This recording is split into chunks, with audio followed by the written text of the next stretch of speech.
Welcome back to Gamera and part 2 of the fan outline part of the Mike Monsterverse.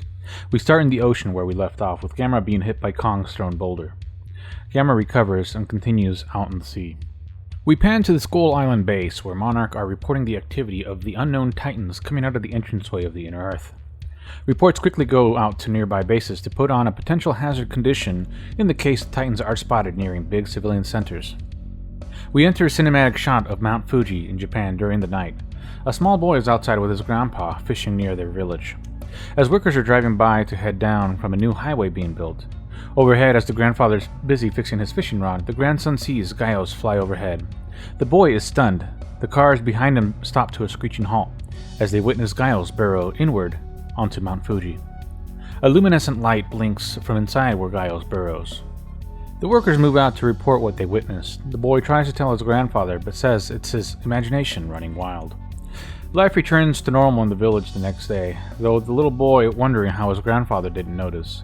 Even the workers stopped to look, or perhaps he didn't care, except that it may have scared away the fish. The boy went for a walk and soon found the workers driving back up to the construction area. Soon enough, he even saw helicopters fly by. In one of the helicopters was a Japanese task force from Monarch. Inside, the team is speaking about reports of a kaiju on Mount Fuji reported by local workers. They take the distress call from Skull Island and investigate the surrounding area to quarantine it. This will prevent citizens from wandering too close to Mount Fuji. Here, they set up camp. As we pan to an unknown building with several children from all ages, the youngest about 7 years old and the oldest nearing 17 years. The teacher is an older man, a linguist. He stands in front of the class and they are teaching a lesson in concentration. The teacher tells them to speak confidently and to listen with as much focus as if to drown out any whisperings around them. As they practice, he steps out and brings in Ling of Monarch to teach the kids. She tells them all of her ability to whisper to Mothra and other kaiju. She also tells them she'll be taking over some of the classes for the linguist. She informs him that he is needed with Monarch Command for some translations found on Skull Island. He makes his way to the command of the Monarch facilities, in which they are. He inquires about his task, and they tell him to hold off on the last request as new information from Mount Fuji is being streamed in. They see Monarch team at Mount Fuji through headcams as we focus on one of the agents. We are investigating the hole dug by Gyos. They come upon some sort of passage and a smaller cave-looking entrance. The team splits up as one follows the burrow and the other explores the smaller cave. At the end of the smaller cave are a set of stone doors and statues. The linguist tells him he can't translate all of it, though what he can understand is that it's an old, long-forgotten sanctuary. Meanwhile, the group following the burrow find Gyos as it is sleeping with a radiant glow, though radiation is detected as they get closer, and then soon are ordered back. They begin to set up equipment at the fork of the passageways. They set up nets towards the burrow as readings are taken from the doorway. Another cavern is discovered below them, and find that there is an unknown kaiju hibernating in the chamber. They refrain from disturbing the stoneway entranceway so that kaiju stays hibernating. We pan back to the small boy as he is walking along a beach with his grandfather. The boy spots a strange object floating in the distance in the ocean. The grandfather also claims to see it. The child begins to play in the water and the grandfather tells him not to go too deep.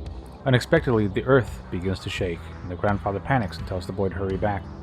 As a riptide is formed and launches the boy out into the ocean, the boy begins to panic and struggle as he tries to get back to land. He sees the object is now moving towards him at a fast pace. The boy screams for help as the grandfather is helpless and looks for a nearby rowboat to go after the boy. The boy begins to sink as he feels his feet touch something solid. He is then lifted back to the surface of the ocean. His father manages to grow to him and takes him. They both wondered what sort of boulder the boy was standing on. It was large but bouncing with the waves. The grandfather was thankful for the boy's safety, though confused about the large object they were on. As the boy boards the raft, he hears a slight whisper. The whisper says something about the child's safety. The boy asks his grandfather if he heard the whisper, but the grandfather just assumes it's just some trauma after being flung into the ocean by the riptide. He warns the child that they might have to hurry in case the earthquake caused a pending tsunami. They notice the boulder now sinking back into the ocean. Here we pan back to Monarch facilities as Ling reports to command that another potential kaiju was just on radar off the coast of Japan. They ask if it's Godzilla, but she says no. Last she knew, Godzilla was off searching for something deeper in the earth, where they could not follow. They send another Japanese Monarch squad out to investigate to no avail. As their search ends, another rumble is felt. This time we pan back to the entrance of Mount Fuji as Gyos moves to exit. Gaios here picks off a bunch of the team, leaving only a few survivors. It flies off and begins to hunt after more humans. Here it flies off in search of the nearest settlement. The Monarch Air Forces attempt to stop it, or at the very least slow it down. The evacuations are underway and Gaios begins to feed on the pilots. As Monarch forces are pushed back, an unknown flying kaiju is detected en route to the location. They confirm it is not Rodan, but a new kaiju. They see the shape of a turtle flying. Enormous amounts of heat are detected from its vents. This is Gamera. As Gamera arrives, Monarch devices in the remaining vehicles begin to act weird. They report that the kaiju has some sort of magnetic effect on their instruments. Immediately, Gaios engages with Gamera, and after a brief engagement, Gaios takes the upper hand. Gamera begins to heat flash Gaios as it discourages him. In the distance, they notice the sunrise, and Gaios pulls back and journeys back to Mount Fuji, as Gamera, injured, moves back to the ocean. Monarch teams are pulled up in a giant conference around all of the bases. They tell him they are bringing light and heat prototypes to try to use against Gaios, as it was witnessed to have some sort of effect on it. Pieces of Gaios and Gamera are recovered as the battle-torn tissue. They analyze and notice similar gene connections, though they notice Gamera's tissue immune to heat or light. Meanwhile, the Gaios' tissues start to burn easily with UV light and extreme heat. Here, Monarch employs several machines at the entrance of Mount Fuji to hopefully stop Gaios from leaving. Monarch brings up the topic of other kaiju and its potential dangers, but Ling steps in and says it's Gamera, an ancient foe of Gaios, similar to Godzilla's ancient rivalry with the Mutos from 2014. Here we end the second third of Gamera, and I hope to finish the final part of Gamera and move on to Kong 2 for the last video of the year in the Monsterverse here. Some quick notes, the events in this part set up Rodan as it takes place after Godzilla vs. Kong Outline and right before Rodan. I did take some inspiration from Gamera vs. Gaios film, slightly changing Gamera gaining lift by adding some sort of magnetic maneuvering to fly with its release of heat to aid him rather than the original Gamera just flying with his thrusters. One last author note, Gunpei Jr. is actually supposed to be in one of the task force of the Japanese Monarch team, though it is not actually mentioned in my outlines, it's just implied.